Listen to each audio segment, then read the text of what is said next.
The bullet that found me wasn't his, but the hands that saved me were.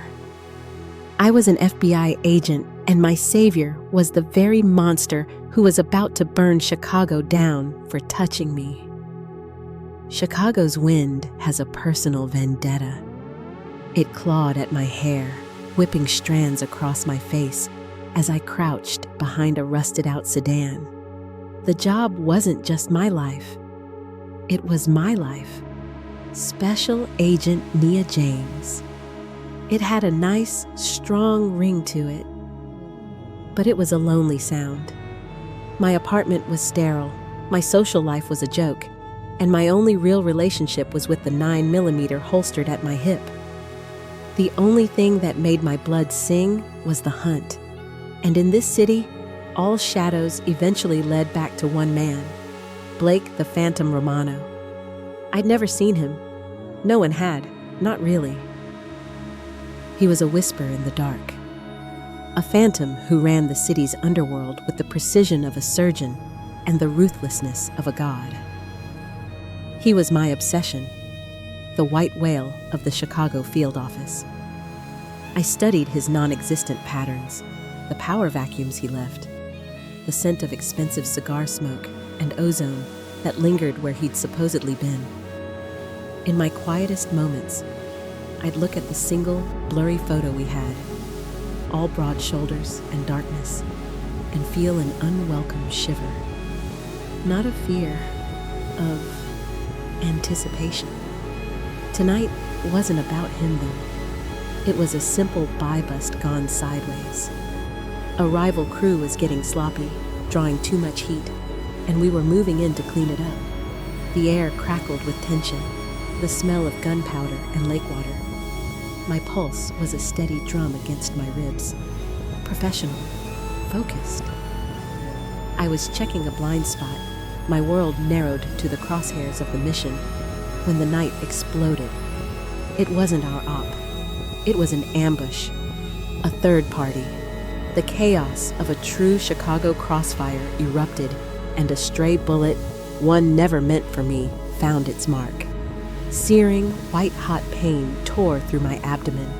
I gasped, my legs giving out, and the last thing I saw before the darkness swarmed my vision was a pair of polished black shoes stopping inches from my face. Thank you for starting this journey with me. Where are you watching from today, and what's the weather like? Let me know in the comments. And if you're already hooked, don't forget to like, subscribe, and hit that notification bell so you don't miss what happens next. The world was a muffled roar, gunfire, shouts, and the frantic pounding of my own heart in my ears. I was fading. The pain in my side was a spreading liquid fire, and the concrete was so cold. This is it. This is how it ends. My vision tunneled, the edges graying out. Then, a shadow cut through the chaos.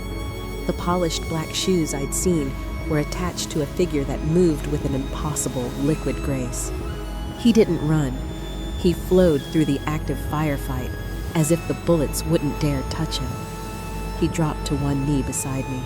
I knew, even before I saw his face. I knew by the scent that cut through the cordite.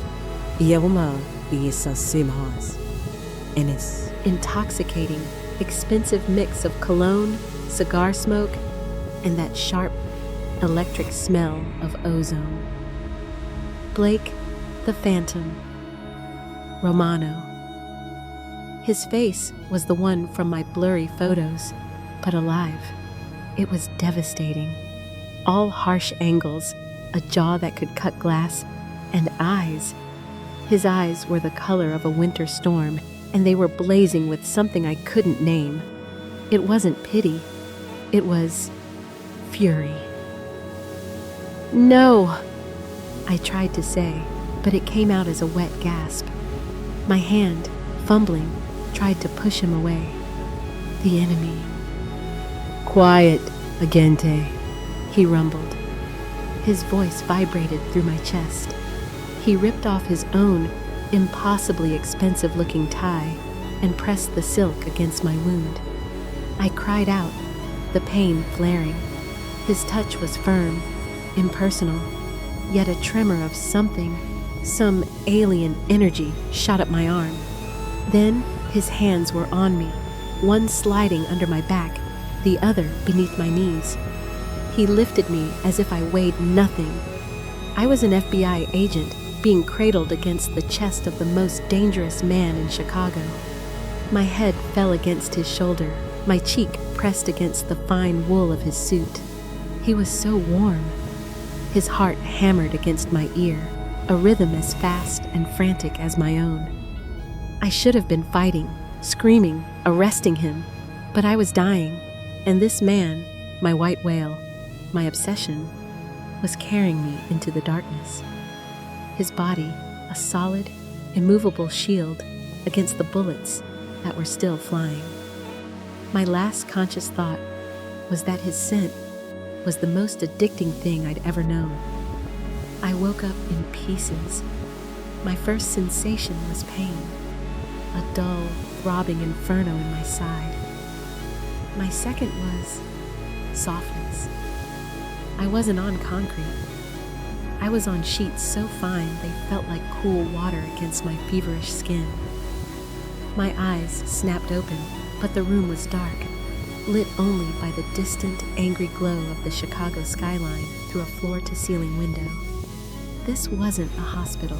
Hospitals smelled like antiseptic and despair. This place? This smelled like him, that dangerous, intoxicating scent of cologne and ozone. "You're awake." The voice came from the shadows, that deep, velvet rumble. A figure detached itself from a chair in the corner. Blake Romano. He moved into the sliver of moonlight, and my heart didn't just hammer, it seized. He was in a black shirt, sleeves rolled up, revealing arms covered in dark, intricate tattoos. He was a predator in his natural habitat. "Where am—" I tried to sit up. A blinding spike of pain shot through me, and I collapsed back with a choked cry. "Don't move," he commanded. "You lost a lot of blood. My personal doctor just finished." My mind raced. His doctor? You can't keep me here." My hand instinctively went to my hip. No gun, no badge. I was defenseless. "This is kidnapping." A dark, humorless chuckle. "Kidnapping, Agent James? I seem to recall you were bleeding out in an alley. I'd call it an unorthodox extraction." He moved closer, stopping at the foot of the bed, his storm-colored eyes fixed on me with an intensity that stripped me bare. "You should be grateful." "Grateful?"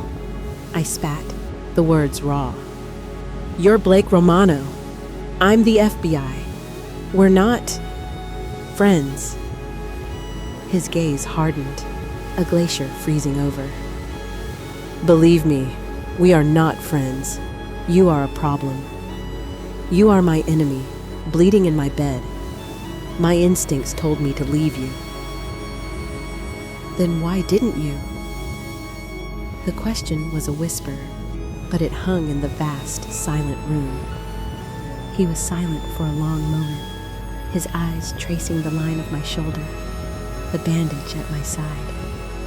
That intense, possessive gaze felt like a physical touch, a brand. "That," he said, his voice dangerously soft, "is a question I'm still asking myself." He turned, his back to me. "Rest, Agent. You're no good to me dead, and you're not leaving until I decide what to do with you." I hated him. I hated this. But as the darkness pulled me back under, my last thought was that for the first time in my life, I felt utterly, terrifyingly safe. My prison was a penthouse in the sky. For 3 days, I was a storm trapped in his guest room, and he was the unavoidable thunder. He was there, He didn't hover, but his presence filled the sterile, modern space. He'd appear with broth, his expression unreadable. He'd stand by the window, his back to me, taking calls in rapid, angry Italian. "You're a fool for bringing me here," I said on the second day, my voice stronger. "My people are looking for me." "Let them," he replied, not turning. "By the time they look here, you'll be gone." "Where?" He finally turned, his eyes pinning me to the bed. "That depends on you and me." The tension was a living thing. Every time he entered the room, the air crackled. I was a trained observer, and I observed him. The way his hands, though large and scarred, were gentle when he changed the dressing. His doctor having shown him how. The way his gaze would linger on my face when he thought I was asleep. Meanwhile, the city outside the window was catching fire. The news was on, reporting a vicious new gang war. The Cerberus crew, the ones who'd ambushed my team, were being dismantled, piece by bloody piece. It was him. I knew it. He was burning the city, and the sick, terrifying thought that lodged in my heart was, he's doing it for me. "You're starting a war," I accused him on the third night, propped up against the pillows. "I'm ending one," he said, his voice flat. He set a tray on my lap. Real food this time. "Why? Because of me?" His eyes met mine. The intensity in them was a physical blow. They broke the rules. They touched what wasn't theirs. My breath hitched. "I'm not yours, Romano." A ghost of a smile touched his lips. "Aren't you? You're in my house, in my bed, breathing my air. You've seen my face. By all the laws of my world, you're mine to kill or mine to keep." My pulse hammered in my throat. I should have been terrified. I was. But it was mixed with a dizzying, traitorous thrill. "Then make a choice," I challenged. By the fifth day, I could walk. My sides screamed, but I couldn't stay in that room. He was gone, his dark energy replaced by an echoing silence. Driven by the investigator in me, I explored. His home was a sterile, beautiful prison of glass and steel, but one door at the end of the hall was solid wood. It was unlocked. It was his study. It wasn't like the rest of the house. It was warm. Bookshelves lined every wall, filled with worn classics, history, poetry. This was the real Blake. On the desk, among spreadsheets, was a single, silver-framed photograph. A young boy, maybe 10, with Blake's stormy eyes, standing next to a laughing woman. "She was my mother." I spun, my heart leaping. Blake was in the doorway, his suit jacket off, his expression stripped bare. I'm sorry." "Her name was Alara," he said, his voice quiet. He walked past me, his fingers tracing the frame. "The Cerberus crew, the men who shot you, they aren't just competition. They're what's left of the organization that took her. She was a cleaner at a hotel they owned. She saw something she shouldn't have. They made her disappear." My professional anger, my righteous fury, it all just dissolved. I saw the 10-year-old boy inside the ruthless man. "Blake," I said, his name a soft thing. "I was 14 when I finally found the man who gave the order," he continued, his voice a flat, dead monotone. "I've been hunting them ever since. They're vermin, and they put their hands on you." He finally looked at me, his eyes raw with a pain so deep it stole my breath. "I told you, they touched what wasn't theirs." I didn't think. I reached out, my hand covering his on the desk. His skin was warm. He flinched, but he didn't pull away. We just stood there, a cop and a killer, bound by a ghost and the smell of old books. We're halfway through, and the tension is rising. What do you think is harder to overcome? A lifetime of rules, or a single moment of connection? Let me know your thoughts in the comments. Everything changed after that. The line between us didn't just blur, it cracked. I'd wait up for him, my excuse being that I couldn't sleep. The truth was, I was worried. He'd come in late, the scent of the cold night and the coppery tang of his war clinging to him. Tonight, he stumbled in, leaning heavily on the doorframe. He was bleeding, a gash on his forearm, dark and deep. The agent in me, the person in me, took over. "Sit," I ordered, pointing to a kitchen stool. He actually listened, a faint, surprised smirk on his lips as he sank onto the stool. "Yes, Agent." I grabbed his first aid kit, my hands steady. "Hold still," I murmured. I cleaned the wound, my touch professional. But my skin was on fire where it brushed his. I was so close I could feel the heat radiating off him, see the flecks of charcoal in his stormy eyes. He watched me, his gaze so intense it felt like a caress. "You can't keep doing this," I said, my voice tight as I taped a bandage. This war, it's going to get you killed." "It's almost over," he said, his voice rough. His hand, the uninjured one, came up and cupped my jaw. I froze. His thumb brushed my cheek. "You should be afraid of me, Passerotto," he whispered. "Little sparrow."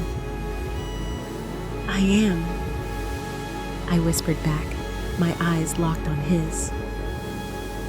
"I'm terrified, but not of this." That was it. That was the end of my control.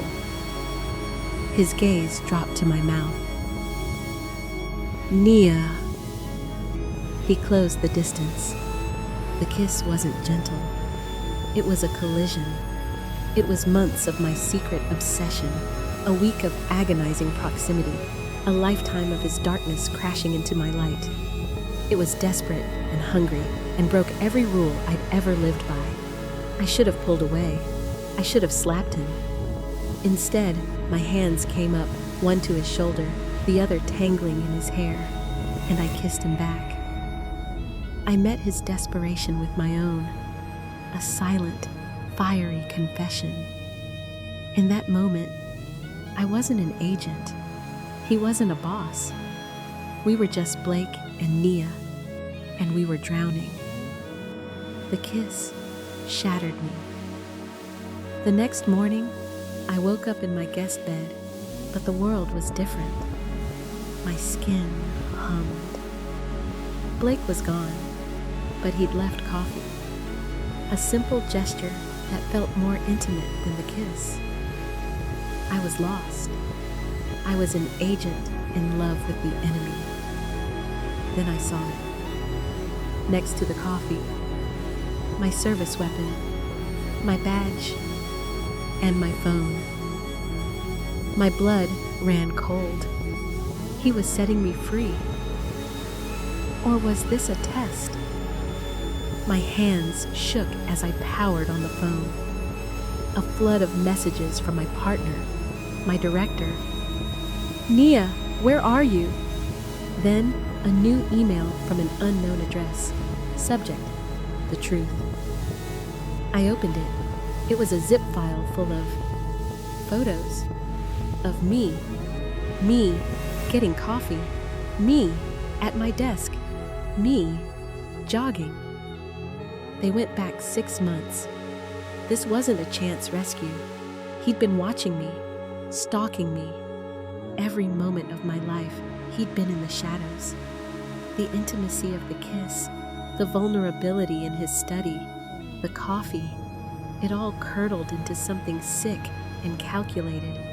I wasn't a person to him. I was a project, his obsession. The elevator door opened. He was back. I walked out of the room, my face a mask of ice. He saw me and smiled, a genuine, unguarded smile. Nia. I held up the phone, the screen showing a picture of me sleeping in my own apartment, taken from the fire escape. His smile died. How long, Blake? I asked, my voice deadly calm. How long have you been playing this game? Nia, it's not what you think. I was... What? Protecting me? I laughed, a bitter, broken sound. Or were you just studying me? Like a bug in a jar? Was any of it real? The story about your mother? The kiss? Everything, he said, his voice raw. I was obsessed. You were this light. I couldn't stay away. You're a monster, I whispered, the words tearing my own throat. I knew it, and I let myself forget. I threw the phone at his chest. I'm done. Let me go. Or kill me. Like you said, make your choice. His face hardened, the mask of the phantom slamming back into place. He nodded once. My driver will take you wherever you want to go. I was back in my sterile apartment. I was on mandatory leave. The office was in chaos. An anonymous tip had come in. A digital atom bomb. It contained everything. The Cerberus crew, the men who shot me, the men who took his mother, was dismantled in 48 hours. It was the biggest bust in Chicago history, and the case file was stamped. Lead, Special Agent Nia James. My director had called me in. He looked at me with new, suspicious, almost fearful eyes. He didn't ask questions. He just said, "Good work, Agent. Take your leave." I knew. He knew. It was Blake. He hadn't just let me go. He'd given me the win. He'd sacrificed his entire war, his mother's revenge, and handed it to me, wrapped in a bow. The surveillance photos, they weren't a game. They were an obsession. And this was the proof. He'd put my career, my name, my light above his own darkness. I couldn't sleep. I couldn't eat. The betrayal from the photos warred with the magnitude of his sacrifice. The monster, the phantom, had honored me in the only way he knew how. I had to choose my job, the rules, the life I'd always known, or him, the man who had stalked me, saved me, kissed me, and sacrificed his revenge for me. I made my choice. I knew where he'd be. I drove. I didn't take my service weapon. I went to the alley, the place where I'd been shot, the place where he'd saved me. The concrete was stained, but the air was clean. He was there, in the shadows, as if he'd been waiting. "It was you," I said. It wasn't a question. "The tip, my name on the file." "They hurt you," he said, his voice rough as gravel. He stepped out of the darkness. He looked tired. "There are no shadows deep enough to hide from that. They needed to pay."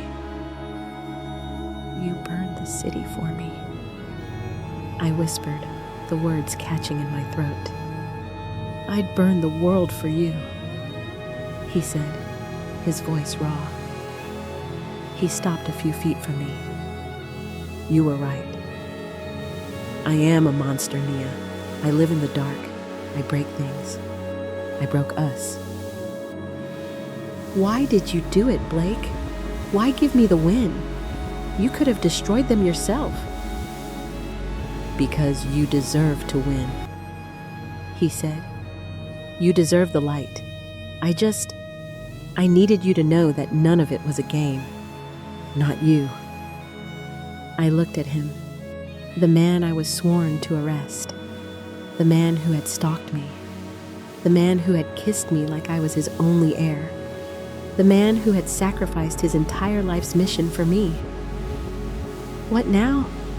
I asked, my voice small. I'm a Fed. You're... you. He took a step, closing the distance. He didn't touch me. He just held out his hand. The same hand that had pressed his silk tie to my wound. The same hand I'd held in his study. I'm just a man, he said, his stormy eyes pleading. Standing in the place where my life almost ended and where it truly began. You're my enemy, Agent James, and you're the only thing that makes sense. I looked at his outstretched hand. I thought of my job, my sterile life, the rules. Then I thought of his kiss, his sacrifice, the fire. I took his hand. It's the end, or is it the beginning? Thank you for watching all the way through. Which part of Blake and Nia's story touched you the most?